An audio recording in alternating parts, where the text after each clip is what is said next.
अस्सलाम वालेकुम रहमतुल्लाहि व बरकातुहू।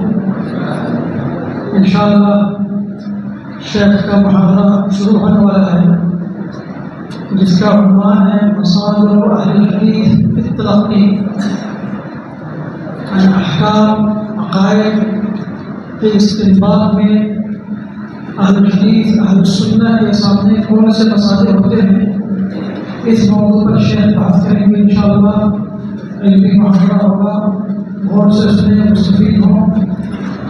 और शेख का नाम है, आप लोग जानते हैं, मोहम्मद बिन रमज़ान अल-हाइली अन बिफ़त्हिल ज़ाई वज़्ज़ाई बैनहुमा मीमुन साकिना। शेख मोहतरम फ़ाज़िल शेख अन यब्दा मुहादरतहू जज़ाकल्लाहु खैरन। نستأذن شيخ أرشد.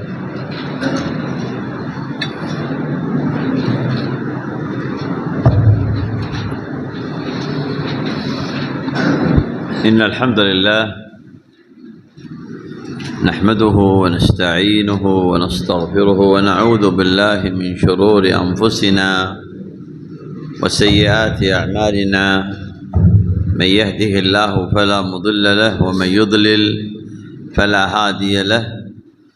وأشهد أن لا إله إلا الله وحده لا شريك له، وأشهد أن محمدًا عبده ورسوله. أما بعد، فإن أصدق الحديث كلام الله، وخير الهدي هدي محمد صلى الله عليه وسلم، وشر الأمور محدثاتها، وكل محدثة بدعة، وكل بدعة ضلالة، وكل ضلالة في النار. ثم أما بعد، يتجدد السرور بتجدد اللقاء، فيزداد في النفس حبور عندما نلتقي بطلبة العلم. खुतबे सुनने के बाद शेख ने कहा कि वजूद मुलाकात बार बार होती है, वैसे वैसे खुशी में इजाफा होता है और हम मसरत महसूस करते हैं। कि तजद्दुद सुरूर तजद्दुद मुकाबलत है। बार बार मुलाकात से खुशी में इजाफा होता है, उसमें तजद्दुद पैदा होता है, हिद्दत पैदा होती है। هذا العنوان عنوان عظيم. ये عنوان नहायत अहम عنوان है। مصادر التلقي عند أهل الحديث. अहल हदीस और अहल सुन्नत के नज़दीक अहकाम और अक़ाइद को अख़्ज़ करने के जो मसादिर हैं, उन मसादिर पर गुफ्तगू होगी और ये उन्वान नहायत अहम है। ذكرتها قبل قليل، जैसा कि मैंने पहले जिक्र किया। فمن عنده الجواب؟ इसके बाद जवाब نعم، تعال تعال أسعفنا بشيء من اللي عندك. تعال. إيه،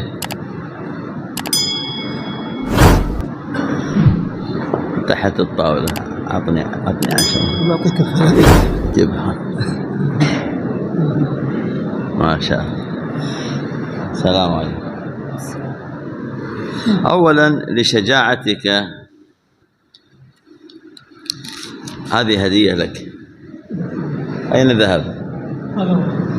هذه هدية لك، استريح.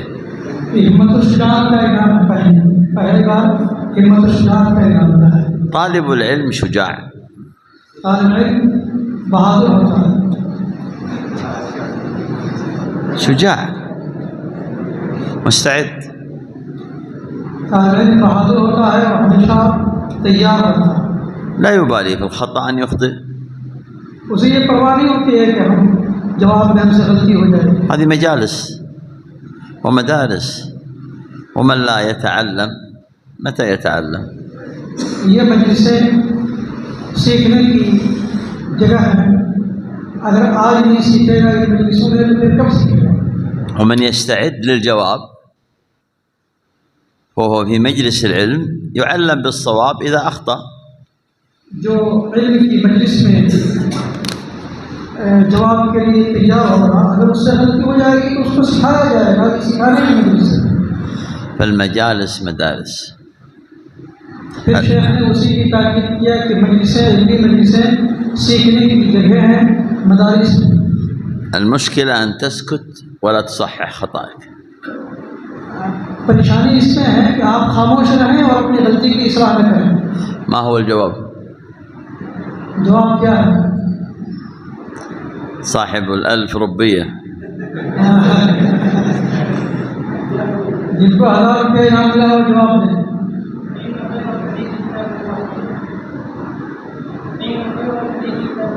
خطبة الحاجة فيها مصدر التلقي. استريح. خطبة الحاجة فيها مصدر التلقي عند أهل الحديث. ये खुतबे हाजा यानी शेख ने जो खुतबे मसनूना पहले पढ़ा है उसी में इसका बयान है कि मसदर तरक्की क्या है। خير الكلام وخير الهدي وشر الأمور. उसी में इस बात का बयान है कि सबसे बेहतरीन कलाम खैरुल कलाम क्या है और सबसे बेहतरीन हदीस क्या है और सबसे बुरी चीज़ क्या है। ما لم يرجع إلى هذه المصادر जो इन मसादिर की तरफ रुजू नहीं करेगा فخالف السبيل والسنة. तो उसने सुन्नत की और अहले ईमान के राह की मुखालफत की। نشرح العنوان. अब हम उन्वान की शरह करने जा रहे हैं। مصادر सबसे पहले मसादिर की शरह करेंगे। أي مراجع. मसादिर का मतलब है मराजा।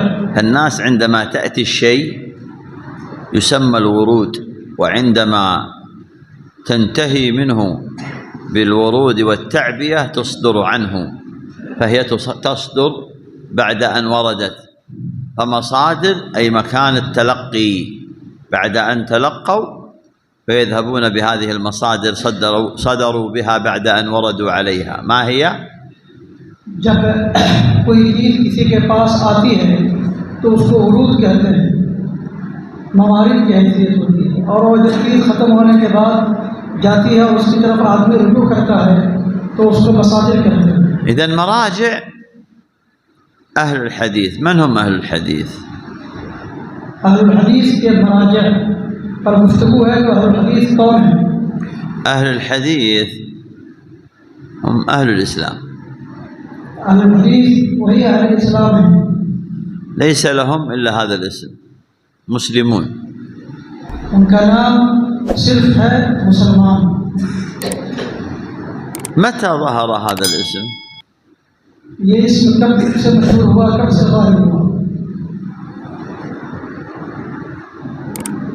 ومتى أصبح علامة؟ और कब से ये अलामत और पहचान बन गया ये नाम?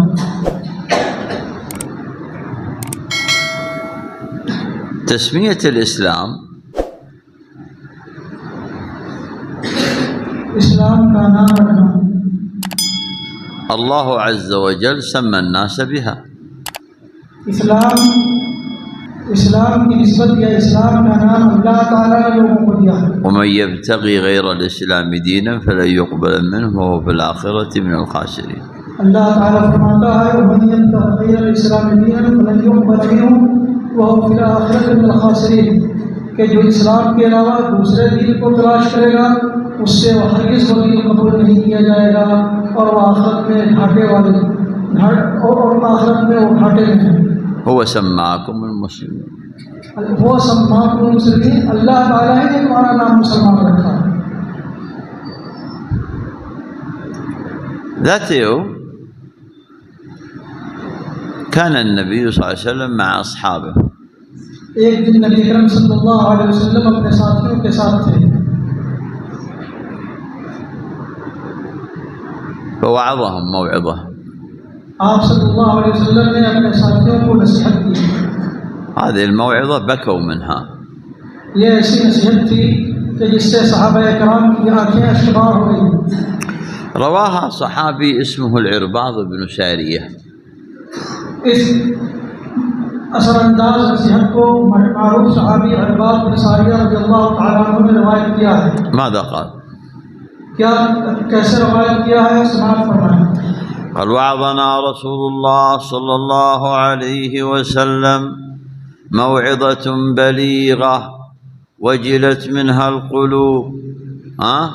قال وموعظة بليغة وقال موعظة بكت منها العيون ووجلت منها القلوب، فقلنا يا رسول الله كأنها موعظة مودع فأوصنا. قال أوصيكم بتقوى الله والسمع والطاعة وإن تأمر عليكم عبد حبشي فإنه من يعش منكم بعدي فسيرى اختلافا كثيرا، فعليكم بسنتي وسنة الخلفاء الراشدين المهديين من بعدي، تمسكوا بها وعضوا عليها بالنواجذ، وإياكم ومحدثات الأمور فإن كل محدثة بدعة وكل بدعة ضلالة وكل ضلالة في النار. انتهى الحديث. इरबाद बिन सारिया रज़ियल्लाहु तआला अन्हु की रवायत है, वो कहते हैं कि रसूलुल्लाह सल्लल्लाहु अलैहि वसल्लम ने नहायत असरअंदाज और बलीग़ नसीहत फरमाई, जिस नसीहत से आंखें अश्कबार हो गई, दिल दहल गए। हम लोगों ने कहा कि अल्लाह के रसूल, ऐसा लगता है कि किसी रुखसत करने वाले की नसीहत है, लिहाजा हमें कोई वसीयत कीजिए। तो आप सल्लल्लाहु अलैहि वसल्लम ने सहाबा कराम को वसीयत किया कि तक़वा को लाज़िम पकड़ो और समअ तआत को लाज़िम पकड़ो, गरचे तुम्हारे ऊपर कोई हबशी ग़ुलाम ही अमीर क्यों न बन जाए, और मेरी सुन्नत को और खुलफाए राशिदीन की सुन्नत को लाज़िम पकड़ो, उसको बिल्कुल इस तरह मजबूती से पकड़ो जिस तरीके से कोई इंसान किसी चीज़ को दांत से बिल्कुल दबा करके पकड़ता है। और दीन में नई चीज़ों से बचो, इसलिए कि हर नई चीज़ बिदअत है और हर बिदअत गुमराही है और हर गुमराही जहन्नम की तरफ ले जाने वाली है। ومن أحسن قولا ممن دعا إلى الله وعمل صالحا وقال إنني من المسلمين. इरशाद रब्बानी है, जिसका तर्जुमा यह है कि उस शख्स से बेहतर कौन है जिसने अल्लाह ताला की तरफ दावत दी और नेक काम किया और कहा कि बेशक मैं मुसलमानों में से। قام النبي صلى الله عليه وسلم في مكة فقال يا قوم قولوا لا إله إلا الله تفلحوا. नबी अकरम सल्लल्लाहु अलैहि वसल्लम मक्के में खड़े हुए और अपनी कौम से मुखातब होते हुए फरमाया कि लोगों, ला इलाहा इल्लल्लाह कहो, कामयाब हो जाओगे। فاستجاب له من استجاب وأعرض من أعرض. जिसने नबी अकरम सल्लल्लाहु अलैहि वसल्लम की इस दावत को कुछ लोगों ने कबूल किया और कुछ लोगों ने इससे पहलूतही बरती। فكان الناس في مكة مسلم وكافر صنفين فقط. इस तरह मक्का के लोग दो किस्मों में बट गए, एक किस्म मुसलमान और दूसरी किस्म कुफ्फार की थी। ومن يبتغي غير الإسلام بدينا فلن يقبل منه وهو في الآخرة من الخاسرين. فصارت بني آدم مسلم أو كافر، نسخت الأديان. अल्लाह ताला ने वाज़ेह तौर पर यह फरमा दिया कि जो इस्लाम के अलावा दूसरे दीन को तलाश करेगा उसका वो दीन कबूल नहीं किया जाएगा और वह आखिरत में यकीनन घाटे में है। أظهر الله أمره. अल्लाह ताला ने इस्लाम के अलावा सारे अदियान को मनसूख कर दिया, सारे अदियान को रिजेक्ट कर दिया। أظهر الله أمره في المدينة بعد أن هاجر. أظهر الله أمر النبي في المدينة صلى الله عليه وسلم بعد أن هاجر إلى المدينة. नबी अकरम सल्लल्लाहु अलैहि वसल्लम जब मदीना हिजरत करके पहुंचे तो अल्लाह ने अपने नबी को गलबा नसीब किया فظهر الإسلام. और इस्लाम ज़ाहिर हो गया, बुलंद हो गया। خرج صنف ثالث. मदीना में एक तीसरी किस्म वजूद में आई, कुफार और मुसलमान के अलावा एक तीसरी किस्म मदीना में वजूद में आई। هذا الصنف اسمه المنافقون، أظهروا الإسلام وأخفوا الكفر. लोगों की ये जो तीसरी किस्म थी ये मुनाफिकीन की किस्म थी, जिन्होंने बज़ाहिर तो इस्लाम का इजहार किया लेकिन दिल में कुफ्र को छुपाया रखा। قبل وفاته صلى الله عليه وسلم أخبر عن الصنف الرابع وهم أهل البدع، فإنه من يعش منكم بعدي فسيرى اختلافا كثيرا. नबी अकरम सल्लल्लाहु अलैहि वसल्लम ने अपनी वफात से पहले एक चौथी किस्म के बारे में खबर दिया और वह अहले बिदअत हैं, जिनके बारे में नबी अकरम सल्लल्लाहु अलैहि वसल्लम ने सहाबा किराम को खिताब करते हुए फरमाया, जिसका तर्जुमा यह है कि जो तुम में से मेरे बाद जिंदा रहेगा वह इख्तिलाफ को पाएगा। وهذا الصنف أخبر عنه قبل موته. और इस सिंफ के मुताल्लिक़, इस किस्म के मुताल्लिक़ यानी अहले बिदअत के मुताल्लिक़ नबी अकरम सल्लल्लाहु अलैहि वसल्लम ने अपनी मौत से पहले खबर दिया। فالصنف الأول من الكفار من كل أديانهم موجود إلى الآن. तो पहली किस्म जो कुफार की किस्म है उस ज़माने से लेकर इस ज़माने तक मुख्तलिफ धर्म की शक्ल में, मुख्तलिफ मज़ाहिब की शक्ल में मौजूद है। كفرية ये तमाम मज़ाहिब कुफरिया मज़ाहिब हैं, سواء أديان محرفة أو أديان مخترعة. चाहे वो आसमानी अदियान हो जिसमें तहरीफ लाई हुई है या वो अदियान मज़ाहिब हो जिसको इंसान ने असरनो ईजाद किया हो।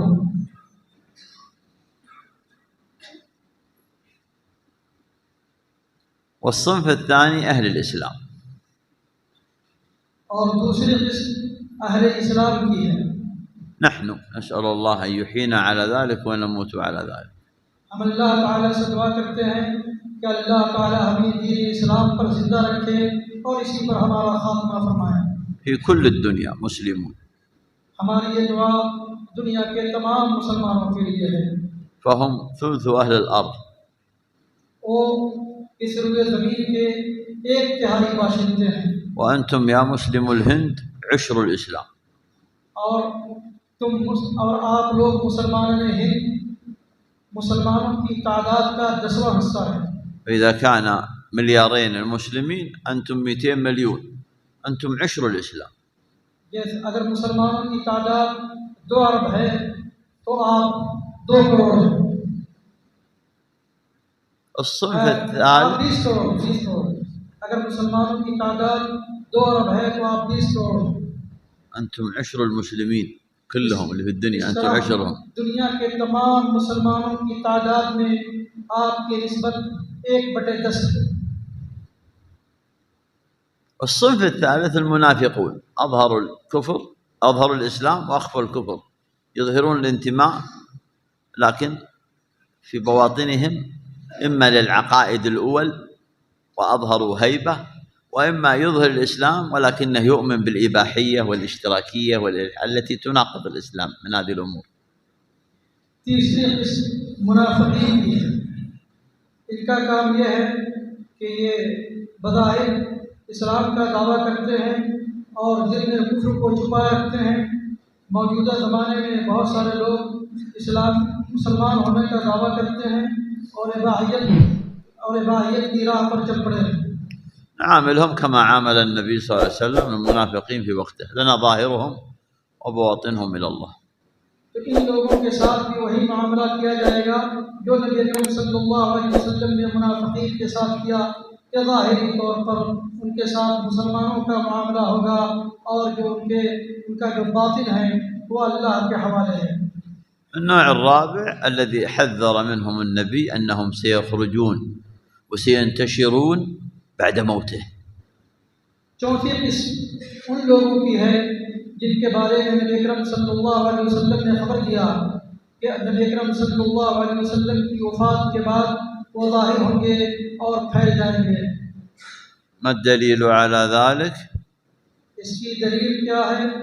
قال فإنه من يعش منكم بعدي इसकी दलील यह है कि नबी अकरम सल्लल्लाहु अलैहि वसल्लम ने फरमाया फ़इन्नहु मन यअश मिनकुम बादी, तो आपने बादी का लफ्ज़ फरमाया कि मेरे बाद जो लोग जिंदा रहेंगे वो इसको पाएंगे। تأملات في الحديث. इस हदीस पर गौर व फिक्र के गोशे आपके सामने पेश किए जाएंगे। هذا الحديث قليل المبنى لكن عظيم المعنى. इस हदीस के अल्फाज तो बहुत कम हैं, लेकिन ये हदीस अपने अंदर ढेर सारे मानी को समोए हुई है। ففيه تأصيل وفيه تفصيل. इसमें तासील भी है, यानी बुनियादी तालीम भी है, और तफसील भी है। نبدأ. हम उसका आगाज़ करने जा रहे हैं। وعظنا रसूल الله, हमें रसूलुल्लाह सल्लल्लाहु अलैहि वसल्लम ने नसीहत किया। الواعظ هنا من هو؟ यहाँ वाइज कौन है, नसीहत करने वाले कौन हैं? الموعوظ من هم؟ जिनको नसीहत की जा रही है वो कौन है? الموعظة नसीहत क्या है? ذكر أثرها وثمرتها उसके असरात और नताइज जिक्र किए गए हैं। أنهم بكوا यानी उस नसीहत का असर ये हुआ وتأثروا, कि वो ذرفت منها العيون ووجلت منها القلوب. उस नसीहत का सहाबे इकराम पर बहुत गहरा असर हुआ कि आंखों से आंसू जारी हो गए और उनके दिल दहल गए। वसफ़हा الراوي بأنها बलीग़ा, रावी ने इस नसीहत को ये सिफत बयान की है कि वो नहायत काफ़ी बलीग़, काफ़ी असरअंदाज थी, दिलों को छूने वाली थी। والبلاغة عند العرب وجازة في اللفظ وقوة في المعنى. और अरब के नज़दीक बलागत ये है कि अल्फाज में इख्तिसार हो, लेकिन मानी में क़ुव्वत और ज़ोर हो। إذن هذا الوعظ السني. यही अहले सुन्नत वल जमात का तरीक़ा होना चाहिए वाज़ नसीहत में। يهتدون ويقتدون بالنبي فهو الواعظ، والوعظ مهمة شريفة مارسها الأنبياء. ये अहले सुन्नत नबी अकरम सल्लल्लाहु अलैहि वसल्लम की इक़्तिदा करते हैं और उस इक़्तिदा में वाज़ नसीहत का काम अंजाम देते हैं। والموعوظ من هم؟ أبو بكر وعمر وعثمان وعلي الصحابة، فليس أحد فوق الموعظة ويقول لا أحتاج موعظة. यहाँ जिन लोगों को नबी अकरम सल्लल्लाहु अलैहि वसल्लम ने नसीहत की थी वो जलील क़द्र सहाबा इकराम थे, उनमें अबू बकर, उमर, उस्मान रज़ियल्लाहु अन्हुम अजमईन थे। तो जब इतने बड़े जलील क़द्र सहाबा को नसीहत की गई तो फिर कोई भी नसीहत से बालातर नहीं है, कोई ये ना कहे कि मुझे नसीहत की ज़रूरत नहीं। هذه الموعظة تأثروا منها فارتقت الهمة فأصبح السؤال لأمر آخر. ये नसीहत ऐसी थी कि इस नसीहत से उनके अंदर हिम्मत और हौसला पैदा हुआ और इस नसीहत के बाद उनके दिलों में एक दूसरा सवाल पैदा हुआ। قالوا يا رسول الله كأنها موعظة مودع فأوصنا. उन्होंने कहा अल्लाह के रसूल, ये रुखसत होने वाले और अपने साथियों को रुखसत करने वाले की नसीहत है, लिहाजा आप हमें वसीयत कीजिए। أي كأنك ستذهب ستموت فماذا تأمرنا به، كما في رواية أخرى فما تعهد إلينا.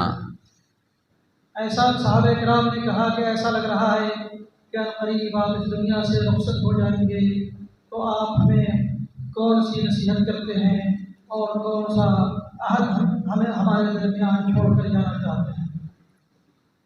فالموعظة أثرت وبكوا، ودمعة الرجل لا تخرج بالأمر السهل، دمعة الرجل لا تخرج من أمر سهل. ये ऐसी नसीहत थी जिससे सहाबा-ए-किराम की आंखें अश्कबार हो गई और आँखों का अश्कबार होना किसी आसान मामले के सबब नहीं होता है, किसी अजीब मामले की वजह से होता है। بعد أن كان هو واعظ وهم موعظون بالموعظة انتقل الحال إلى أن كانوا هم مستوصي وموصي ووصية. ये इसमें कुछ लोग वसीयत तलब करने वाले हुए और वसीयत करने वाले हुए और वसीयत हुई, ये तीनों चीज़ें सामने आई। من المستوصي هنا؟ أبو بكر وعمر وعثمان وعلي وسائر الصحابة. من الموصي؟ رسول الله صلى الله عليه وسلم. ما هي الوصية؟ دونكم إياها فقد سمعتموها. سؤال: أين الموعظة؟ वसीयत करने वाले, वसीयत तलब करने वाले सहाबा-ए-किराम थे, वसीयत करने वाले नबी अकरम सल्लल्लाहु अलैहि वसल्लम थे। लेकिन सवाल ये है कि जो वसीयत की गई वो वसीयत कहाँ है?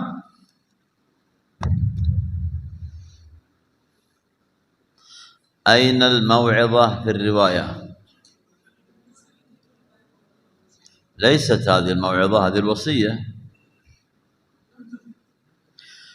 يقول الشراح منهم ابن رجب الحنبلي وابن حجر العسقلاني قالوا إن الموعظة هنا لم تروى، ذكر أثرها وثمرتها فعلت الهمة فحفظوا الوصية ولم يروا الموعظة.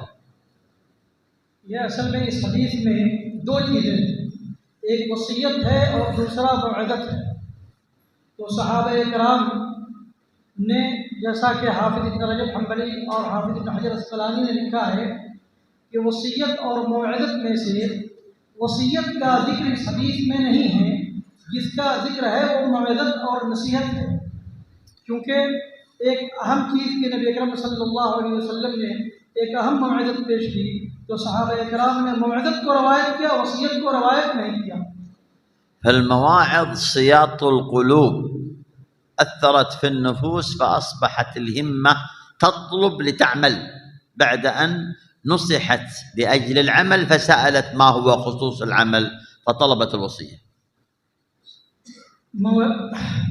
मौइज़त ये दिलों के लिए ताज़ियाने का काम करती है, इसलिए इंसान के अंदर अमल का जज्बा पैदा होता है और उसके बाद इंसान अमल करता है। طيب بعد هذا ماذا حصل؟ قال أوصيكم. الوعظ السني مخرجاته سنية، إذا خرج الوعظ عن مسار السنة حصل الانحراف. ما هو الوعظ السني؟ قائم على قال الله قال رسول الله، قصص القرآن وقصص السنة، هذا الوعظ. अगर कोई वाज़ का जो सुन्नी तरीक़ा है उस तरीक़े से निकल जाता है तो वह इन्हिराफ के दायरे में चला जाता है, और जो वाज़ का सुन्नी तरीक़ा है उसकी बुनियाद क़ाल अल्लाह क़ाल रसूल, नबी अल्लाह का कलाम, नबी अकरम सल्लल्लाहु अलैहि वसल्लम की हदीसें और सलफ़ के आसार। ولكن إذا انتقل الوعظ عن مسار السنة أصبح وعظ بدعي. लेकिन अगर वाज़ सुन्नत की शाहराह से वाज़ अलग हो गया तो वो सुन्नी वाज़ नहीं रहा बल्कि बिदअती वाज़ हो गया, فتصبح مخرجاته بدعية، तो उस पर जो नताइज मुरतब होंगे لا يقوم على قال الله قال رسول الله قال الصحابة. उसके जो नताइज मुरतब होंगे वो बिदअती नताइज मुरतब होंगे। إنما قام على ماذا؟ قام على القرصص والخرافات والمنامات والأناشيد والعواطف. बिदअती जो मवाइज़ होंगे वो खुराफात, ख्वाब और किस्से कहानियों पर मुश्तमिल होंगे। बस فتصبح مخرجاته بدعية كما رأيناهم في داعش وجماعات التكفير. तो उसके जो नताइज होंगे बिदाती और संगीन नतायज होंगे, जैसा कि हमने मौजूदा ज़माने में दाइश और जमात तकफीर यानी तकफीरी जो जमात है उनमें देखा है और महसूस किया है। نرجع للوصية. हम वसीयत की तरफ फिर वापस लौटते हैं। هي مصادر التلقي عند أهل الحديث. यही अहल हदीस के नज़दीक तलक़ी के मसादिर हैं। قال أوصيكم بتقوى. انظر، الموصي إذا أراد أن يوصي سيقدم ما حقه التقديم. जब आदमी वसीयत करना चाहता है तो सबसे पहले उसको मुकद्दम रखता है, जिसका हक यह है कि उसको पहले जिक्र किया जाए। لأنه صلى الله عليه وسلم ماذا قال؟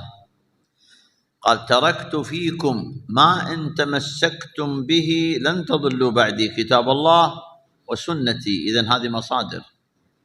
नबी अकरम सल्लल्लाहु अलैहि वसल्लम ने फरमाया कि मैं तुम में दो चीज़ें छोड़े जाता हूँ, जब तक तुम इन दोनों चीज़ों को मजबूती से थामे रहोगे गुमराह नहीं होगे।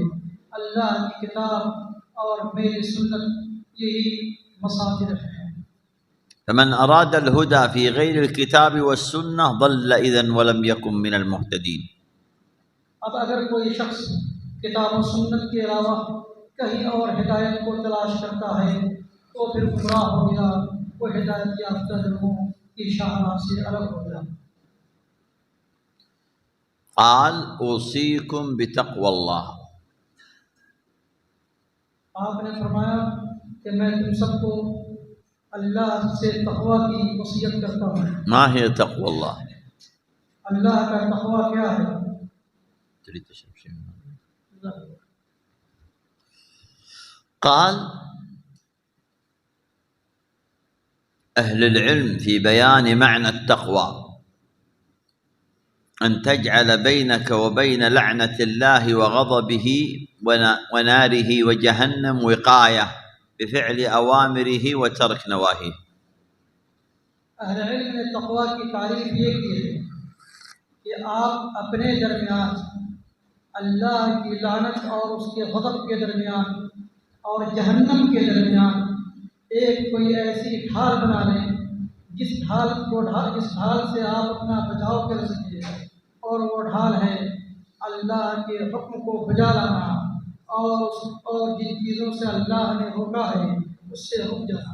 وهذا مصدر التلقي عند أهل الحديث. और यही मुहद्दिस अहल हदीस के नज़दीक, अहल सुन्नह के नज़दीक तलक़ी के मसादिर हैं। لم أنسى كلمتي الأولى متى انطلق اسم الحديث، سأعود إليه، لكن هذه مقدمة حتى تكون المعاني بعدها أكثر وضوح.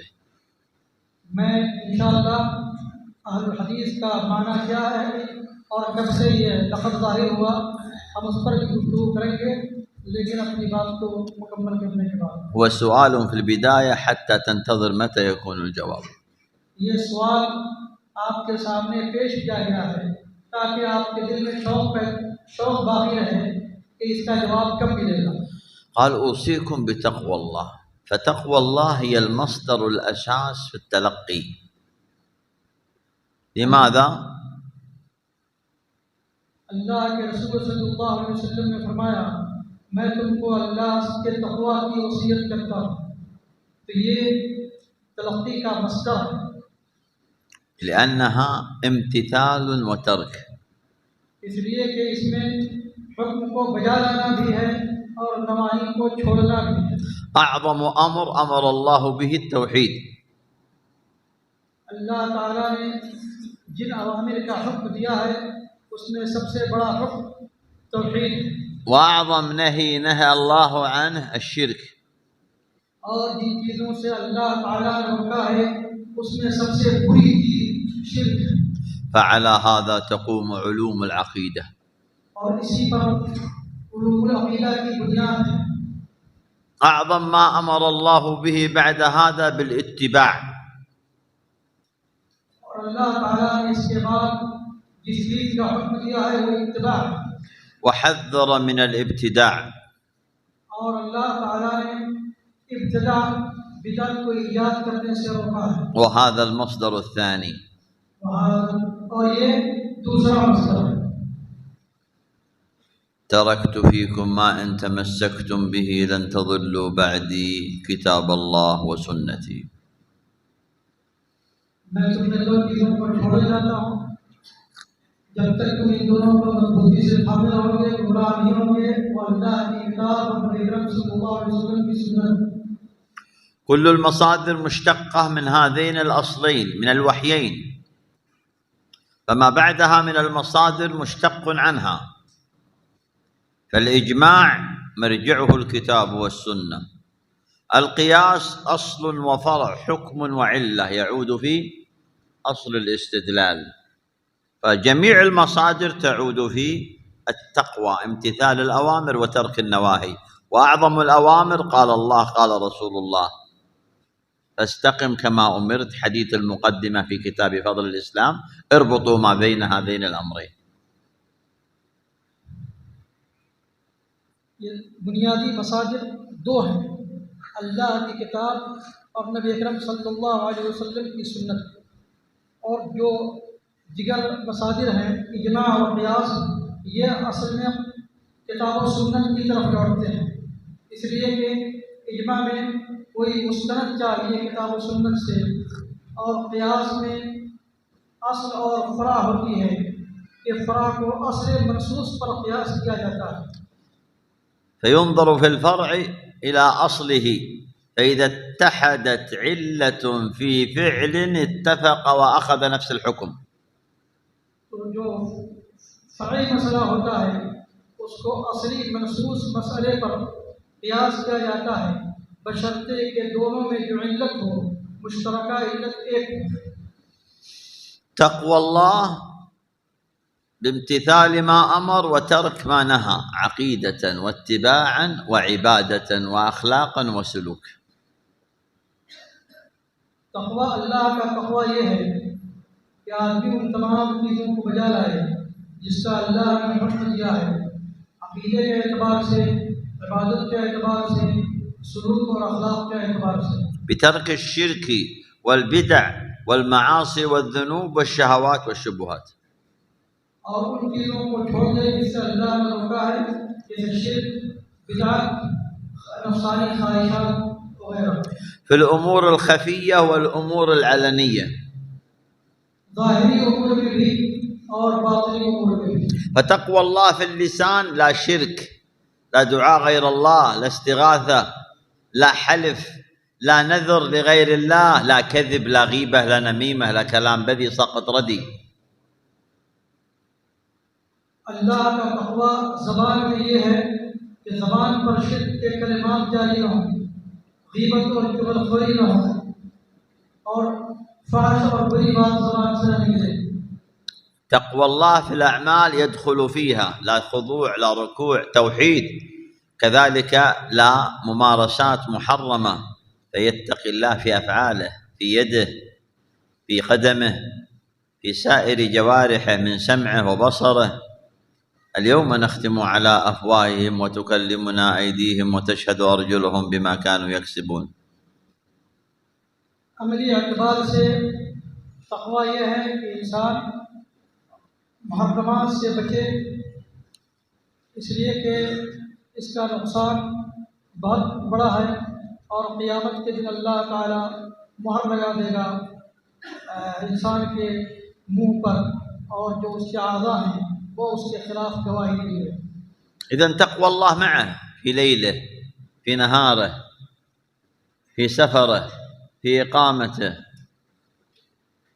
अल्लाह के तक़वा को लाजिम पकड़िए, दिन में, रात में, हालत सफ़र में, हालत हदर में, في بيته، अपने घर में, في المجتمع، अपने समाज में, في المأكل، खाने में, في المشرب، पीने में, في بطنه، पेट के في सिलसिले में, فرجه، अपनी शर्मगाह في में, كل شيء معه التقوى، हर चीज़ में। مثل لباسه. जैसे आपका लिबास, ولباس التقوى ذلك خير. तक़वा का लिबास ही बेहतर लिबास है। لماذا قدم النبي التقوى؟ नबी अकरम सल्लल्लाहु अलैहि वसल्लम ने तक़वा को क्यों मुक़द्दम किया? لأنها نجاة الدنيا وسلامة الآخرة. इसलिए कि ये तक़वा दुनिया में निजात का जरिया और आखिरत में सलामती का सबब है। فهي سلامة الدنيا ونجاة الآخرة. ये दुनिया की सलामती है और आखिरत में बाइस निजात है। ثم أوصى بالوصية الثانية फिर आपने दूसरी वसीयत फरमाई قال والسمع والطاعة. और फरमाया कि समो ताअत को लाज़िम करो। انتبهوا، فهنا فرق بين السمع وبين الطاعة. ये दो लफ्ज़ हैं सम और ताअत, दोनों के माना में फर्क है। فالسمع من الإصغاء والطاعة من التنفيذ. تنفيذ استعداد. सम का मतलब है किसी चीज पर काम रखना और ताअत का ताल्लुक अमली जिंदगी में उसे नाफिज करना है। فالمهتدي المقتدي بالنبي صلى الله عليه وسلم يقول كما قالت الصحابة. ماذا قالت الصحابة؟ سمعنا وأطعنا غفرانك ربنا وإليك المصير. तो नबी अकरम सल्लल्लाहु अलैहि वसल्लम की पैरवी करने वाले लोग वही कहेंगे जो सहाबाए किराम ने कहा, समिअना व अताअना गुफ़रानक रब्बना व इलैकल मसीर। हमने सुना और हमने उसकी अताअत की। ऐ रब, हम तुझसे बख्शिश तलब करते हैं, हमें तुम्हारे ही तरफ लौट कर जाना है। هذا مصدر من مصادر التلقي عند أهل الحديث. ये अहल हदीस के नज़दीक तलक्की के मसादिर में से। ولذلك هناك أقوام خالفوا فوافقوا الشيطان واليهود، فماذا قالوا؟ قالوا كما قالت اليهود سمعنا وعصينا. और कुछ लोगों ने इसकी मुखालफत की और यहूदियों के तरीके पर चल पड़े। यहूदियों ने जैसे कहा समिअना व असैना, हमने सुना और हमने इसकी नाफरमानी की, तो यहूदियों के तरीके पर भी लोग चल पड़े। انتبه أن يكون فيك وصف من القوم من جماعة سمعنا وعصينا. हमेशा होशियार रहें, ऐसा न हो कि आपके अंदर वो सिफत पाई जाए जो उस कौम में पाई गई जिन्होंने कहा कि हमने सुना और हमने नाफरमानी की। فما هو الفرق؟ فما هو الفرق بين من قالوا سمعنا وأطعنا وسمعنا وعصينا؟ जिन लोगों ने समिअना व अताअना कहा और जिन लोगों ने समिअना व असैना कहा, उनके दरमियान क्या फर्क है? الفرق أن هذا متبع المصادر وهذا منحرف عن المصادر. जिन लोगों ने समिअना व अताअना कहा वो लोग मसादिर की इत्तिबा करने वाले हैं, और जिन लोगों ने समिअना व असैना कहा वो मसादिर से दूर भटकने वाले लोग हैं। فماذا قال النبي صلى الله عليه وسلم؟ قال اسمع وأطع وإن ضرب ظهرك وأخذ مالك. इसीलिए नबी अकरम सल्लल्लाहु अलैहि वसल्लम ने फरमाया कि आप सुनिए, कान धरिए और अताअत कीजिए, गरचे आपकी पीठ पर कोड़े लगाए जाएं और आपका माल छीन लिया जाए। الظهور سالمة والأموال سالمة، وحصلت الفوضى في الكثير لأنهم لم يسمعوا وصية النبي صلى الله عليه وسلم. और सूरत हाल ये है कि अल्हम्दुलिल्लाह लोगों की पीठें महफूज थी और उनके अमवाल भी महफूज थे, मगर इसके बावजूद बहुत सारे लोगों ने नबी अकरम सल्लल्लाहु अलैहि वसल्लम की वसीयत पर अमल नहीं किया। بل إن النبي قال وإن تأمر عليكم عبد. जबकि नबी अकरम सल्लल्लाहु अलैहि वसल्लम ने काफी ताकीद के साथ कहा कि गरचे तुम पर हबशी गुलाम ही अमीर क्यों न बन जाए। وفي رواية قال حبشي، और एक रवायत में है कि हबशी गुलाम, وفي رواية قال رأسه كالزبيبة. और एक रवायत में है कि उसके कभी मंजर को बयान करते हुए क्या है, गरचे उसका सर رأسه كالزبيبة يعني شعره ثلاثة، يعني رأسه كالزبيبة يعني الشعر مطوي هكذا، هذا معناها. उसके रासों के ज़बीबा का मतलब شعر اللي هو الشعر معني به الشعر. उसके बाल जो होंगे बिल्कुल लिपटे हुए होंगे।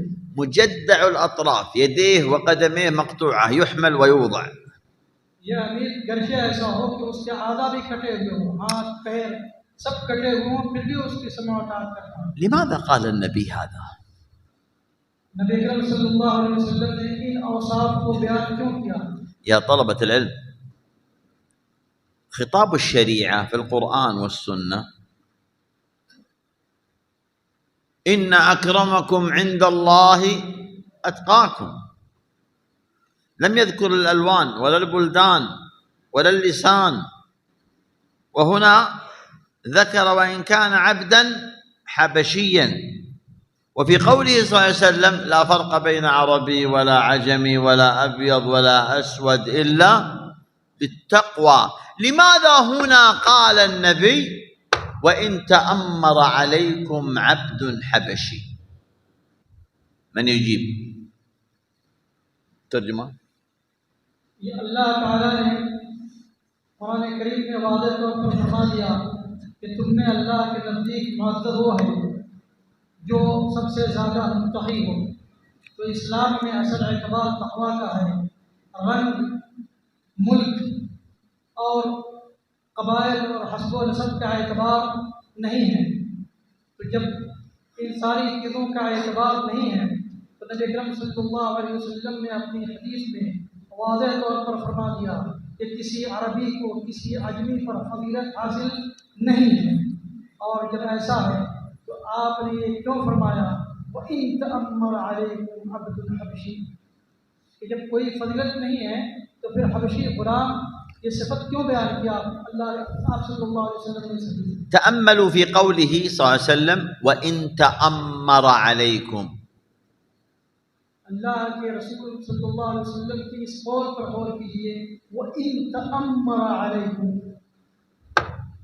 تأمر اختيار ولا غلبة؟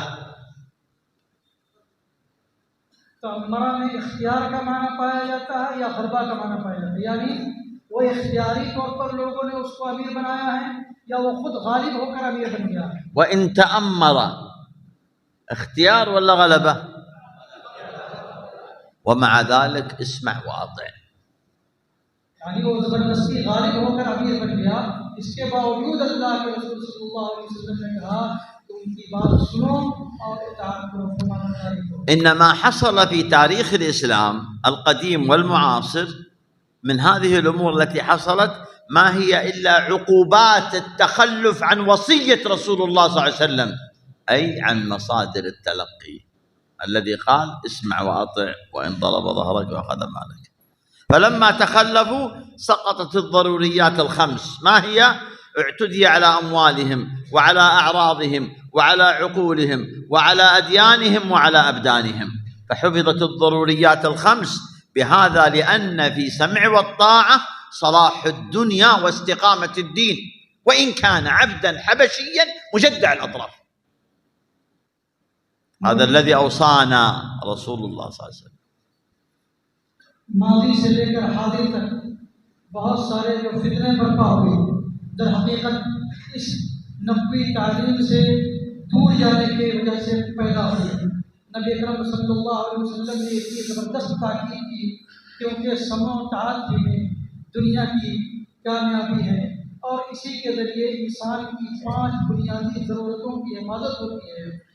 लोगों की जानें महफूज रहती हैं, लोगों के अमवाल महफूज रहते हैं, लोगों का दीन सालिम होता है और उसी तरीके से लोगों के उकूल महफूज रहते हैं। लेकिन जब नबी अकरम सल्लल्लाहु अलैहि वसल्लम की इस रहनुमाई पर लोगों ने अमल नहीं किया तो खून बहाए गए, माल लूटे गए और इज्जत व आबरू को लूटा गया और जो 5 इंसानी ज़रूरतें हैं, बुनियादी ज़रूरतें, वो सब तहवाला होकर रहे। إن المتأمل في حال ما حصل قديما أو حديثا في حال بعض الدول، حتى بعض ما حصل في الدول الإسلامية، لا ما تمنوا حصل ولا ما كانوا فيه رجعوا إليه، حتى أنهم الآن يتمنون ليالي من كانوا هم يقولون فيهم الأقوال العجيبة. अभी मौजूदा ज़माने में बहुत सारे मुस्लिम ममालिक में जो फसाद बर्पा हुआ, उस फसाद को देखने के बाद बहुत सारे लोग अजीब व गरीब बातें करते हैं और बहुत सारे लोगों की ख्वाहिश होती है कि काश तो पहली सूरत हाल लौट आती। ولذلك قال اسمع وأطع. المطاعون في الشرع، المطاعون في الشريعة الإسلامية، इसी वजह से नबी अकरम सल्लल्लाहु अलैहि वसल्लम ने फरमाया कि सुनो और उस हुक्म सुनने के बाद उनकी फरमाबरदारी करो, इसलिए कि वही लोग हैं जो इस्लामी शरीयत में जिनकी इत्तबा और अताअत और फरमाबरदारी की जाए। هذا التأصيل في مثل هذا الأمور لا يحبه الخوارج. هذا الكلام ये वो बुनियादी तालीम है, ये वो बुनियादी कायदा है जिस कायदों को खवारिज लोग पसंद नहीं करते हैं, لأنه يقطع الطريق عليهم في مسألة الإمامة والسمع والطاعة، لا يريدون التفصيل. इसलिए कि यह ऐसा कायदा है कि उनकी जो फिक्र है इमामत के सिलसिले में, खिलाफत के सिलसिले में, ये कायदा उसको बिल्कुल बातिल कर देता है और तबाह बर्बाद कर देता है। يا أهل الحديث لنا دين عظيم. अहल हदीस हजरात, हमारा दीन बहुत अजीम दीन है। فإذا قلنا يا أهل الحديث كأنما نقول يا أهل الإسلام. जब हम कहते हैं अय अहल हदीस हजरात, तो गोया कि हम ये कह रहे हैं अय अहल इस्लाम। إن لنا دين عظيم مرتب ليس فوضى. हमारा दीन बहुत अजीम है और नहायत मुरत्तब है, इसमें खलफशात नहीं है, इंतशार नहीं है। حدد فيه من الذين يطاعون في الشريعة. इस दीन में इस बात की तहदीद की गई है, तायीन की गई है कि शरीयत में किन लोगों की इताअत की जाए। وسنفصلها في فضل الإسلام. इसकी तफसील हम इंशाअल्लाह फज़लुल इस्लाम किताब की शरह में करेंगे। طاعة الله وطاعة الرسول وطاعة أولي الأمر وطاعة الوالدين وطاعة الزوجة لزوجها وطاعة العبد لسيده. अल्लाह की इताअत, रसूल की इताअत, उलुल अम्र की इताअत, वालिदैन की इताअत और बीवी का अपने शौहर की इताअत करना और गुलाम का अपने आका की इताअत करना। ثم قال النبي صلى الله عليه وسلم فإنه من يعش منكم بعدي. انتبهوا، بدأ التفصيل في المصادر. अब मसादिर की तफसील यहाँ से शुरू हो रही है। फ़इन्नहु मन यअश मिनकुम बअदी। طريقتي في ذكر المصادر ليست الطريقة الحديثة 1 2 3 4. طريقتي طريقة في ذكر المصادر بالأصول والنصوص. मेरा तरीक़ा इन उसूल को, मसादिर को जिक्र करने में मुआसिर तरीक़ा नहीं है कि हम कहें 1 2 3, हम इन चीज़ों को नसूस की रोशनी में बयान करेंगे। فأريد أن أربطك يا طالب العلم بأصول الأدلة التي دلت على هذا. من أين استنبط العلماء الكتاب والسنة والإجماع والقياس وقول الصحابة؟ من هذه النصوص. हम ये चाहते हैं कि मसादिर के सिलसिले में तालिब इल्म को उसकी जो बुनियादी दलाइल हैं उन दलाइल से जोड़ें। أنا أستطيع أن أقول لك الكتاب والسنة والإجماع والقياس والاستصحاب في خلاف بين أهل العلم وقول الصحابي فيما كذا وانتهينا.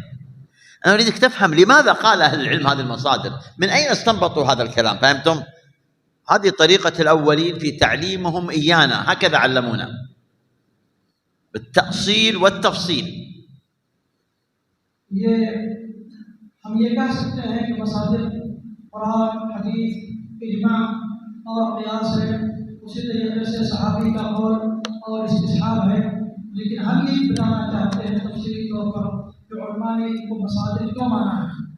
اسمعوا، قال النبي صلى الله عليه وسلم في نفس هذا الحديث، قال فإنه من يعش منكم بعدي. انظر، بداية ترك المصادر والانفصال على مصادر أخرى تخالف المصدر الصحيح. متى بدأ ترك المصادر؟ اسمع، قال فإنه من يعش منكم بعدي. هنا 5 أمور. إنه إشارة لهم، من يعش يعني في ناس بتموت، بعدي دل هو أنه سيموت، فسترى أي بأعينها اختلافا كثيرا أي بعد زمن موت النبي صلى الله عليه وسلم. طيب، قال فإنه من يعش منكم، هنا إشارة إلى الحضور السامعين.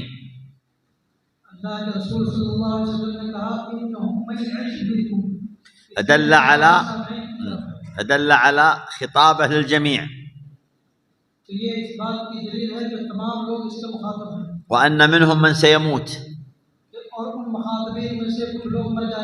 ومنهم من سيبقى، وأخبر أنه سيموت لقوله بعدي. आप सल्लल्लाहु अलैहि वसल्लम भी इंतकाल फरमा जाएंगे, आप सल्लल्लाहु अलैहि वसल्लम को भी मौत आएगी, इसलिए आपने फरमाया बादी। وأخبر أنه بعد موته ستنتشر البدع، और आप सल्लल्लाहु अलैहि वसल्लम ने ये बताया कि आपकी मौत के बाद बिदअतें फैल जाएंगी। حتى أن الصحابة بأعينهم يرون هذه البدع التي انتشرت كثيرا. यहाँ तक कि सहाबा इकराम उन बिदअतों का अपनी आंखों से मुशाहिदा करेंगे जो उम्मत में फैलेंगी। كلام عجيب يخبرهم بوحي قادم. ये नहायत ताज्जुब-खेज़ कलाम है। अल्लाह के रसूल सल्लल्लाहु अलैहि वसल्लम अपनी ये गुफ्तगू वही की बुनियाद पर कर रहे हैं। أخبرهم بمشكلة ستحصل. अल्लाह के रसूल ने सहाबा इकराम को उस परेशानी और मुश्किल के बारे में खबर दी जो मुस्तक़बिल में वाक़िअ होने वाला है। أخبرهم عن أول انحراف عن المصادر. उनको खबर दिया सबसे अव्वलीन इंहराफ के सिलसिले में, मसादिर से जो अव्वलीन इंहराफ हो रहा वो क्या होगा। فدلهم على الثبات على المصدر الصحيح. इस तरह उनकी रहनुमाई की कि वो सही मसदर पर साबित कदम रहे। فإنه من يعش منكم بعدي فسيرى اختلافا كثيرا. ما هو المخرج من هذا الاختلاف الكثير؟ ما هي النجاة؟ ما هو السبيل؟ ما هو الطريق؟ عودوا إلى المصادر الأصلية، فعليكم بسنتي. नबी अकरम सल्लल्लाहु अलैहि वसल्लम ने सहाबा इकराम को ताकीद के साथ फरमाया कि जो मेरे बाद जिंदा रहेगा वो बहुत सारे इख्तिलाफात हैं। अब इन इख्तिलाफात से निकलने का रास्ता क्या है? इन इख्तिलाफात में हिदायत की शमा किधर है? वो है अल्लाह की किताब, वो है मेरी सुन्नत, अलैकुम बिसुन्नती व सुन्नतिल खुलफाए राशिदीन। هؤلاء خرجوا عن أي مسار؟ عن المصدر في التلقي. أي صنف؟ الصنف الرابع، أهل البدع. ये लोग दर हकीकत जो गुमराह हुए, नबी अकरम सल्लल्लाहु अलैहि वसल्लम के ने जो तलक्की का मसदर मुतय्यन किया था सुन्नत रसूल, उससे वो लोग मुनहरिफ हो गए। كم أصناف الناس؟ مسلم، كافر، منافق، مبتدع. इस तरीके से लोग तकसीम हो गए, मुसलमान, काफिर, मुनाफिक और मुब्तदिअ, चार किस्मों में तकसीम हो गए। الكافر والمنافق خارج الدائرة.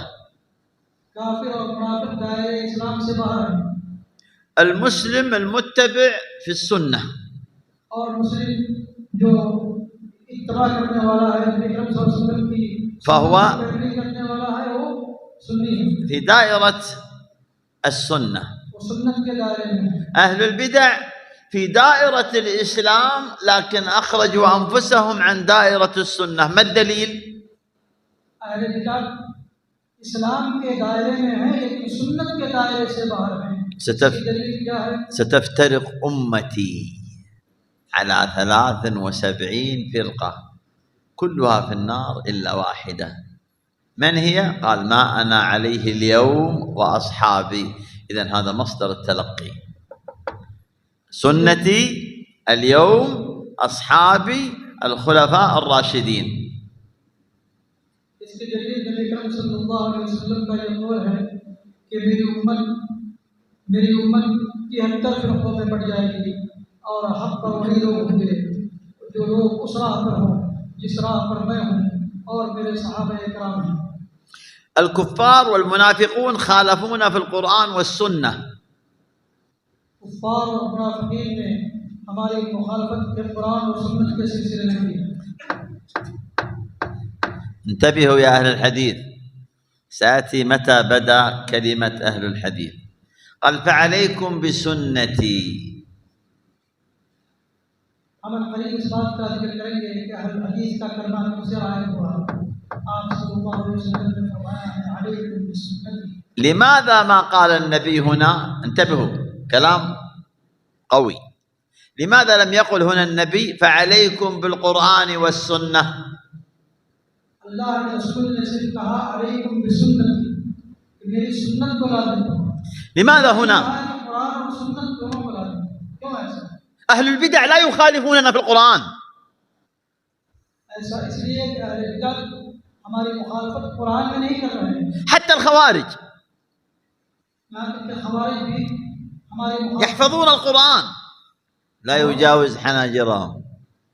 खवारिज भी कुरान याद करते हैं लेकिन वो उनके हक से नीचे नहीं उतरता है। اسمعوا التطبيق العملي.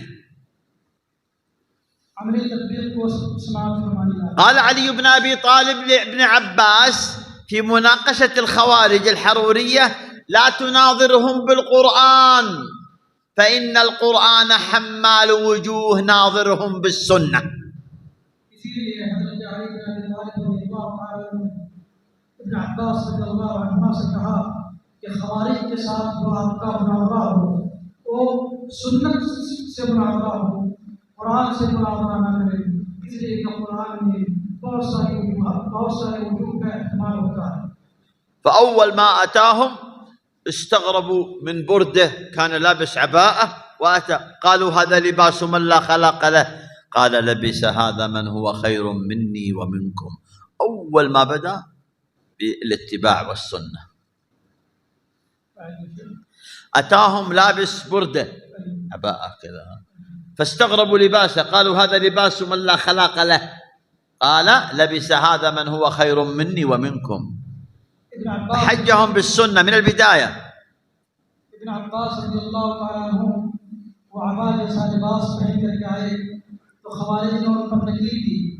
तो इब्न अब्बास रज़ियल्लाहु ताला अन्हु ने फरमाया कि ये उस शख्स का लिबास है, उस ज़ात का लिबास है जो हमसे और तुमसे बेहतर है।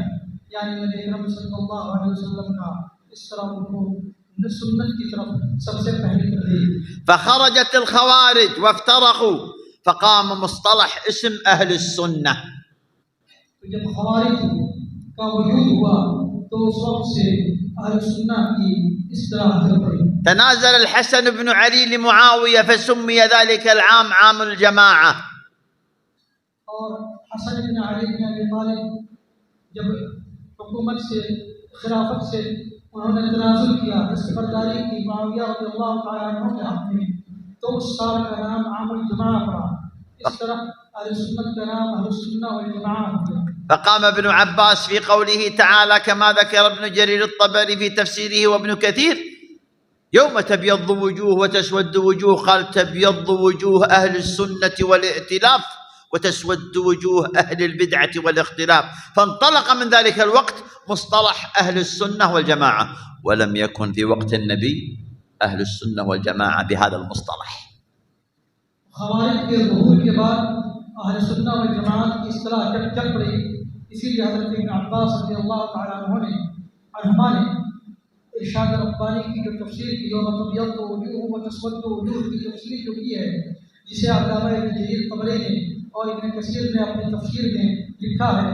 जब अल्लामा इब्न अब्बास रज़ियल्लाहु अन्हु ने उसकी तफसीर की कि यौम तबियद्दु वजूह अहले सुन्नत वल इख्तिलाफ, सुन्नत और जमात वाले लोगों का चेहरा क़यामत के दिन हरा भरा होगा, रोशन होगा, और जो फुरक़त और इख्तिलाफ वाले लोग हैं क़यामत के दिन उनके चेहरे काले होंगे। इस तरह ये नाम चल पड़ा। فانطلق هذا المصطلح وهو लम يكن في زمن النبي والصحابة.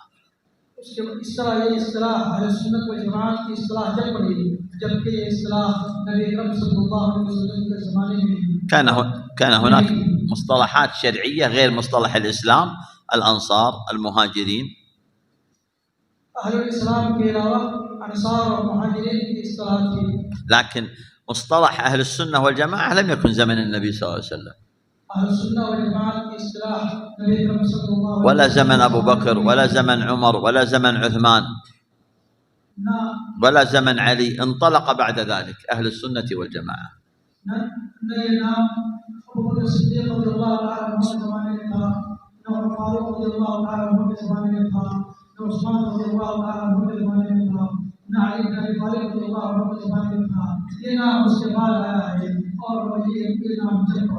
فانطلق الرأي في العراق، الرأي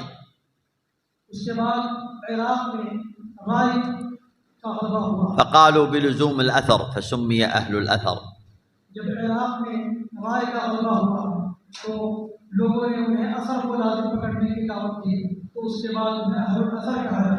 وانتشر علم الكلام فقام في المقابل أهل الحديث.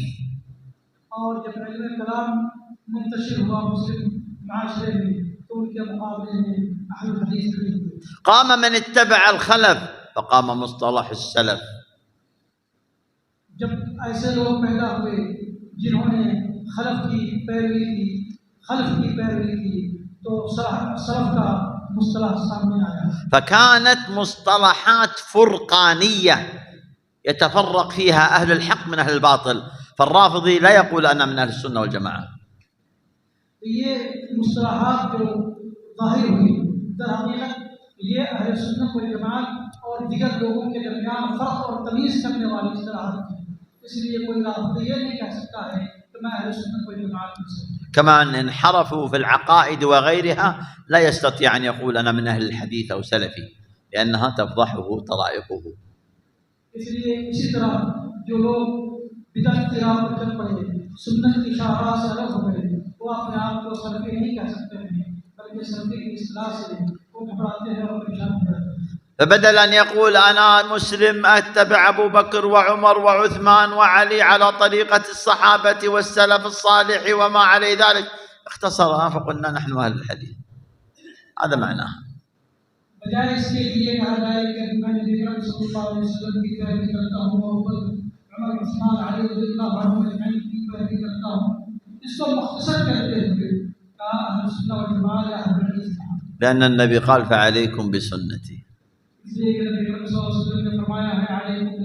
وسنة أهل الحديث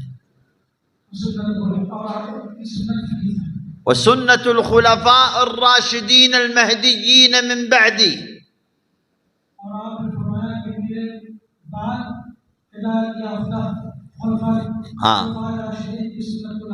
لما تكلم عن خلاف في الداخل في دائرة الإسلام خص على شأن السنة. في دائرة الإسلام قال سنتي وسنة الخلفاء. إذن بعد الاختلاف والتفرق طريق النجاة لزوم السنة والاتباع أهل الحديث.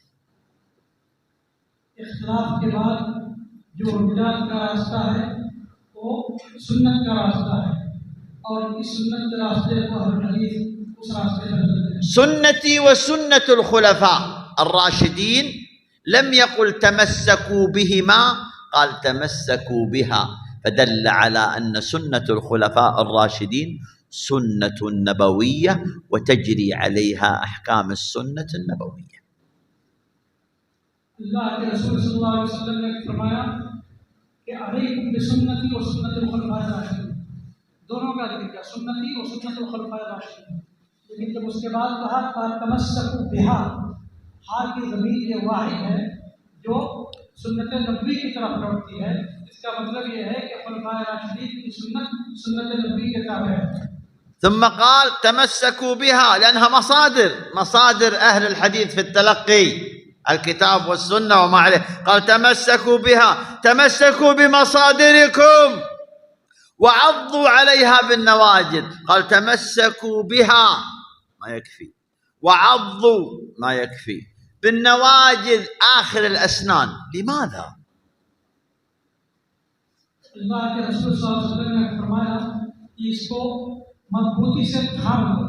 پھر اس کے بعد کہا کہ اس پر उसको उस तरह थामो जिस तरीके से कोई नवाज़ यानी आखिरी जो दांत है जिससे इंसान किसी चीज को निहायत मजबूती से पकड़ता है, उस तरह तुम इसको थाम लो।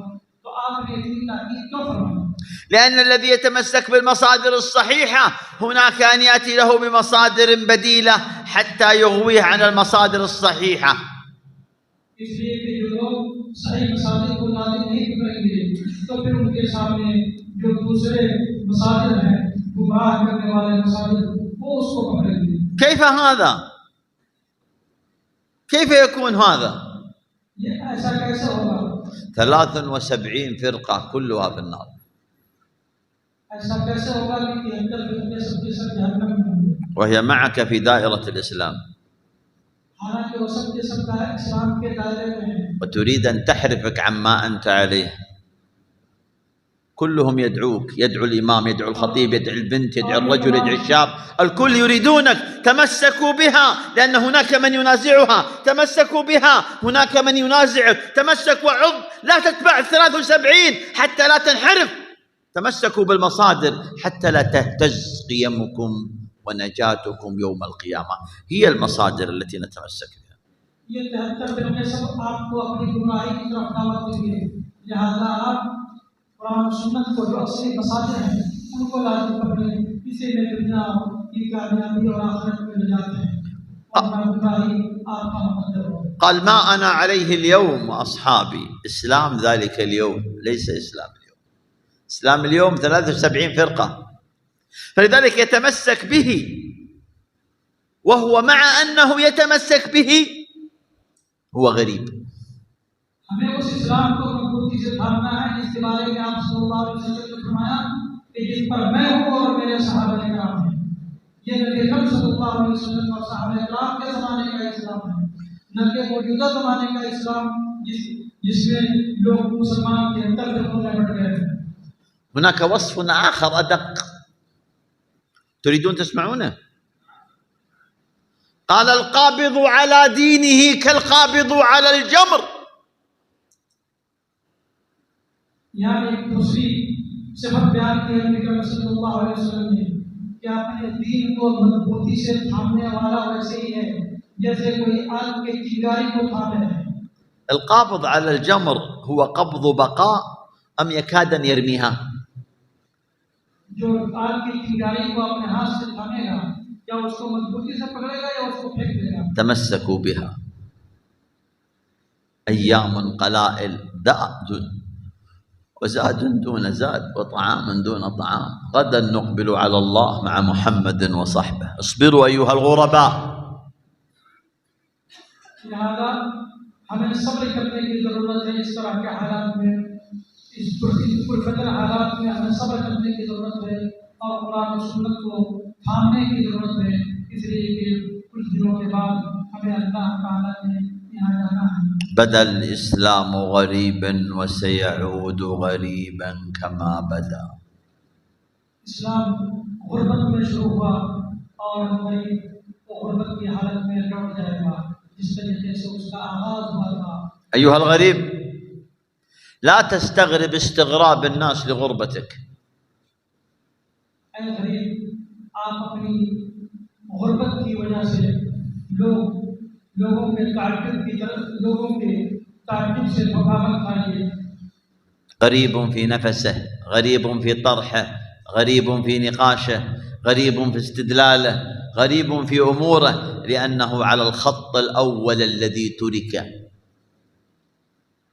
ऐसे लोग सुन्नत को पकड़ने वाले लोग हर मामले में गरीब हैं, इसलिए कि वो उस शाहराह पर हैं जो शाहराह अवली मुसलमानों की शाहराह है। ذات يوم كان حذيفة بن اليمان مع أصحابه جالس من التابعين. انتظر قليل شيخ، انتظر، فائدة فطفيطة أحب أن تسمعها وستشكرني. حذيفة رضي الله تعالى عنه अपने ताबईन शागिर्द के साथ बैठे थे। ذات يوم وكان تابعين جالسين عنده، فأخذ حجرين، حجر على حجر. حذيفة بن اليمان رضي الله تعالى عنه ने दो पत्थर लिया, एक पत्थर को नीचे रखा, दूसरे पत्थर को ऊपर रखा। فقال لجلسائه: هل ترون ما بين هذين الحجرين من النور؟ هل ترون ما بين هذين الحجرين من النور؟ और अपने साथियों से पूछा कि ये जो दो पत्थर रखे हुए हैं ऊपर नीचे, क्या आप इनके दरमियान रोशनी देख रहे हैं? قالوا: يا أبا عبد الله، لا نرى ما بين هذين الحجرين من النور إلا قليل. कहा गया अबू अब्दुल्लाह, ये उनकी दुनिया है रज़ियल्लाहु ताला अन्हु की, कि हम इन दोनों पत्थरों के दरमियान कोई रोशनी नहीं देखते हैं मगर मामूली सी रोशनी। قال: والذي نفسي بيده لتفشون البدع حتى لا يرى من الحق إلا قدر ما بين هذين الحجرين. उसके बाद हज़रत हुज़ैफा रज़ियल्लाहु ताला अन्हु ने फरमाया कि बिदअत किस तरह मुंतशिर हो जाएगी कि हक की रोशनी बिल्कुल मधिम पड़ जाएगी, मामूली हो जाएगी। जिस तरीके से दो पत्थरों के दरमियान मामूली सी रोशनी है, उसी तरीके से हक की रोशनी होगी। وإنها لتذهب البدعة فيقول الناس ذهبت السنة، حتى لا يرى من الحق إلا قليل. وإنها لتذهب البدعة، تنقطع، تذهب البدعة فيقول الناس ذهبت السنة. और जब बिदअत खत्म हो जाएगी, उस हक की रोशनी जब मधिम हो जाएगी और बिदअत खत्म हो जाएगी तो लोग कहेंगे कि सुन्नत खत्म हो गई। إذا انحرفت المصادر، كانت هناك مصادر بديلة هزيلة. जब मसाजिद से लोगों ने इंहराफ किया सही मसाजिद से, तो उसके अल्टरनेट मसाजिद आए जो नहायत कमजोर किस्म के मसाजिद थे, وتركوا المصادر المتينة الأصيلة. और जो नहायत मजबूत और असली बुनियादी मसाजिद थे उन लोगों ने उसको छोड़ दिया। ما أنا عليه اليوم وأصحابي سنتي وسنة الخلفاء الراشدين. أخبرهم بالمرض وأخبرهم بالعلاج برجوع المصادر. आप सल्लल्लाहु अलैहि वसल्लम ने मसाजिद को जो इन दोनों हदीस में बयान किया कि जिस इस्लाम पर मैं हूँ और मेरे सहाबा किराम हैं और मेरे सुन्नत को लाज़िम पकड़ो और खुलफाए राशिदीन की सुन्नत को लाज़िम पकड़ो। من أشد सल्लल्लाहु अलैहि वसल्लम ने बीमारी भी बताई और इलाज भी बताया। من أشد الناس تمسك بالمصادر هم أهل الحديث.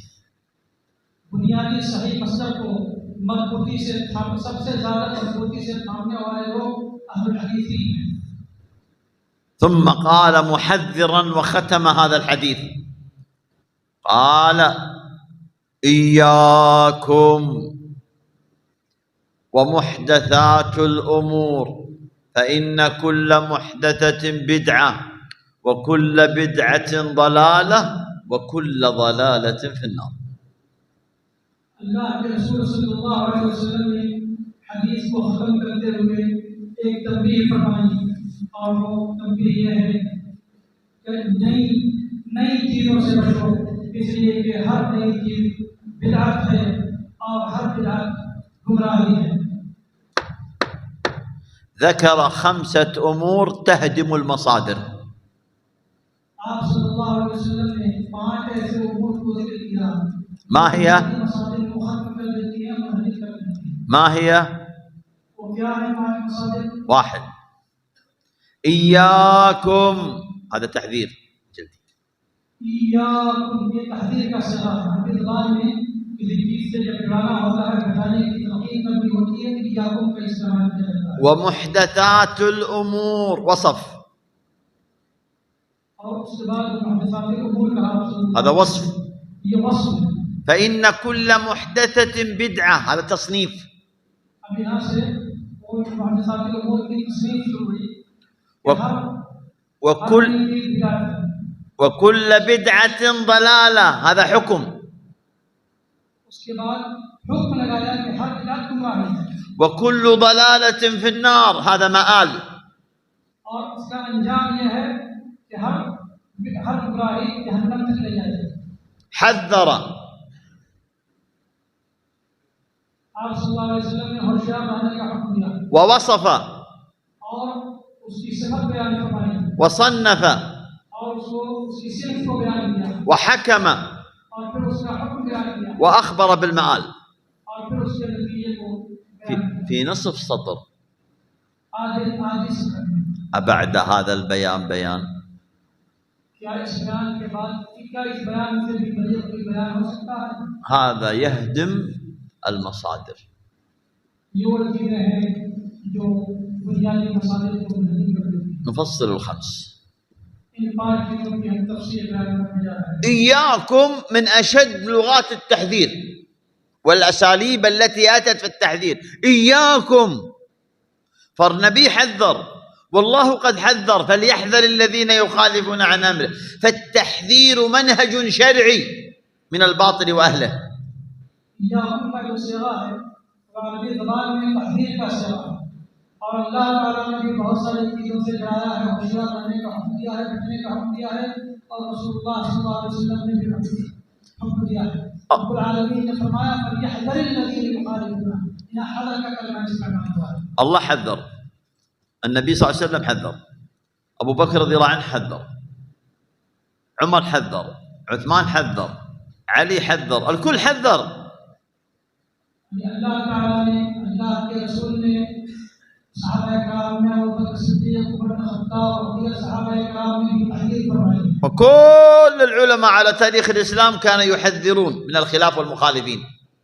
इस तरह ये उलमा का मनहज है कि वो जो मुखालिफ लोग होते हैं उनसे उलमा किराम तहज़ीर करते हैं. فمواقفهم واضحة ذائعة شائعة، وكتبهم في التحذير كثيرة والردود على المخالفين.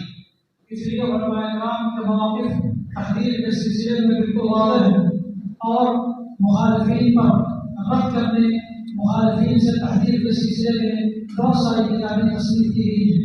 حماية للشريعة أن لا يتلاعب بأصول مصادرها.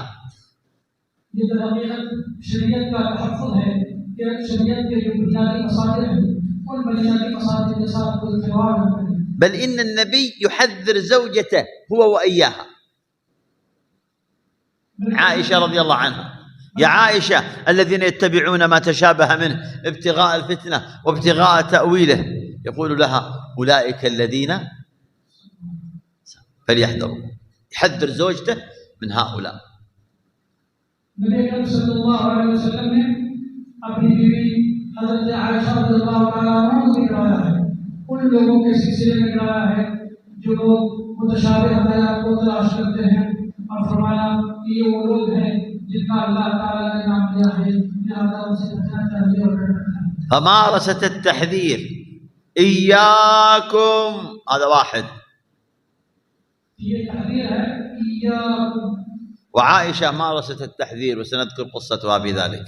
और आयशा रज़ियल्लाहु तआला अन्हा ने भी तहज़ीर का उसूल अपनाया है जैसा कि हम उनका हिस्सा लेकर पढ़ेंगे. ومحدثات الأمور، إذن هذا وصف. محدثات الأمور، ماذا نحذر؟ كل محدثة في الدين بدعة، من أحدث في أمرنا هذا ما ليس منه فهو رد. هذه محدثات الأمور. إذن وصف لما نتركه مما يخالف المصادر أنه جديد ليس عتيق. ये हकीकत मुहदसात उमूर में ये वस्फ बयान किया गया है कि दीन में जो चीज नई पैदा की जाए उसको वस्फ बयान किया गया है कि ये चीज बिदअत है. فإن كل محدثة بدعة، كل عند العرب من ألفاظ العموم، فكل محدثة بدعة، هذا تصنيف لها. ये नबी सल्लल्लाहु अलैहि वसल्लम ने फरमाया कि हर बिदअत, हर नई चीज बिदअत है और ये कुल का जो लफ्ज है ये अल्फाज उमूम में से है, यानी हर नई चीज को ये लफ्ज शामिल होगा. وكل بدعة ضلالة، كل عند العرب من ألفاظ العموم، فكل بدعة ضلالة، ليس هناك بدعة فيها هدى. كل بدعة ضلالة، كل जो है अल्फाज उमूम में से है कि हर बिदअत गुमराही है. इसका मतलब ये है कि कोई ऐसी बिदअत नहीं होगी जो गुमराही ना हो. ماذا حكم عليها صاحب الشريعة؟ أنها ضلالة. إذن هذا حكم، حذر ووصف وصنف وحكم، فحكمها ضلال. صاحب शरीयत ने उस पर हुक्म लगाया है कि हर बिदअत गुमराही है. अल्लाह के रसूल सल्लल्लाहु अलैहि वसल्लम ने पहले उसकी सिफत बयान की, फिर उसकी सिद्ध को बयान किया, फिर उस पर हुक्म लगाया. بمعنى لا تقول هذه بدعة طيبة، بدعة ممتازة، بدعة كويسة، بدعة حسنة. اسكت. صاحب الشريعة يقول كل بدعة ضلالة، لم يستثني شيء وأنت تستثني. من أنت؟ इसलिए ये नहीं कहना चाहिए कि ये बिदअत हसना है या ये अच्छी बिदअत है। जब साहिब शरीयत मोहम्मद रसूलुल्लाह सल्लल्लाहु अलैहि वसल्लम ने जब ये आम हुक्म लगा दिया कुल बिदअतुन दलाला, तो फिर इस्तिस्ना का हक किसी और को कैसे हो सकता है? رسول الله صلى الله عليه وسلم تكلم في مسألة العمرة والتمتع لو كان، فتكلم عن أبو بكر وعمر، قالوا أنهم يقولون كذا ويقولون كذا. ماذا قال ابن عباس؟ قال أخشى أن تنزل عليكم حجارة من السماء أقول لكم قال رسول الله تقولون قال أبو بكر قال عمر، وهم أبو بكر وعمر، فلا مقال مع رسول الله. जब इब्न अब्बास रज़ियल्लाहु ताला अन्हु के सामने जब हज के मसले में जब हज़रत अबू बकर और उमर रज़ियल्लाहु ताला अन्हु का कौल पेश किया गया, तो हज़रत इब्न अब्बास रज़ियल्लाहु ताला अन्हु ने फरमाया खलीफ है कि तुम पर आसमान से पत्थर की बारिश हो जाए, मैं कहता हूँ कि रसूलुल्लाह सल्लल्लाहु अलैहि वसल्लम ने फरमाया और तुम लोग कहते हो कि अबू बकर और उमर ने फरमाया। तो जब अबू बकर और उमर के कौल के नबी अकरम सल्लल्लाहु अलैहि वसल्लम के कौल के सामने अबू बकर और उमर रज़ियल्लाहु अन्हुमा का कौल पेश नहीं किया जा सकता है, तो फिर दूसरा कौन होता है? فإذا قلت لك قال رسول الله كل بدعة ضلالة لا تقول لي قال العلماء. رسول الله يقول كل بدعة ضلالة. اسكت. रसूलुल्लाह सल्लल्लाहु अलैहि वसल्लम ने जब ये फरमा दिया कि हर बिदअत गुमराही है, तो हर बिदअत गुमराही है, फिर उसके बाद आप ये न कहिए कि फलां ने ये कहा फलां ने ये कहा। ثم حكم عليها وقال وكل ضلالة في النار ليس هناك بدعة تدخل صاحبها للجنة. फिर आप सल्लल्लाहु अलैहि वसल्लम ने उसका अंजाम बयान किया कि हर गुमराही जहन्नम तक ले जाने वाली है, गोया कि कोई भी बिदअत जन्नत की तरफ नहीं ले जाएगी। لا بيان بعد هذا البيان. अब इस बयान और वजाहत के बाद कौन सी वजाहत चाहिए? इस बयान से अच्छा बयान क्या हो सकता है? فهل عرفنا مصادر أهل الحديث في التلقي؟ तो क्या हमने अहले हदीस के यहाँ जो तलक्की के मसादिर हैं हमने उनसे जान लिया? جواب من خلال النصوص نعرف المصادر. हम नुसूस के जरिए मसादिर को जानते हैं। من يحفظ الحديث ويعيده؟ حديث العرباض हदीस के बाद मसादिर किसको याद है और दोहरा सकते हैं? عندك.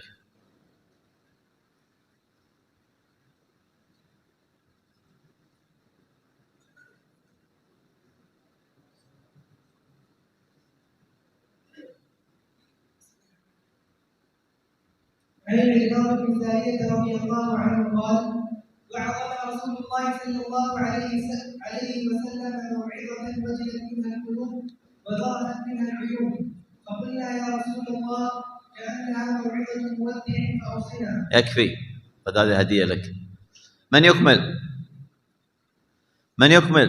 कौन इसको मुकम्मल करेगा? जो बाकी है शुरू से नहीं पढ़ना, मुकम्मल करना है। ثانوي. من يكمل؟ في أحد منكم يكمل؟ في أحد منكم يكمل؟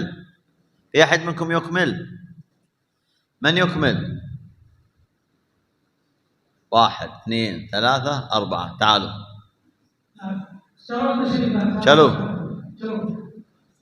चलो जल्दी.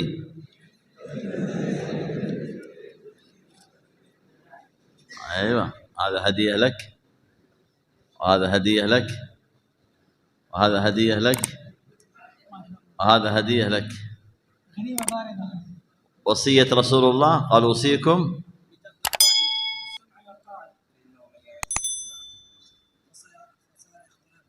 اجلسوا.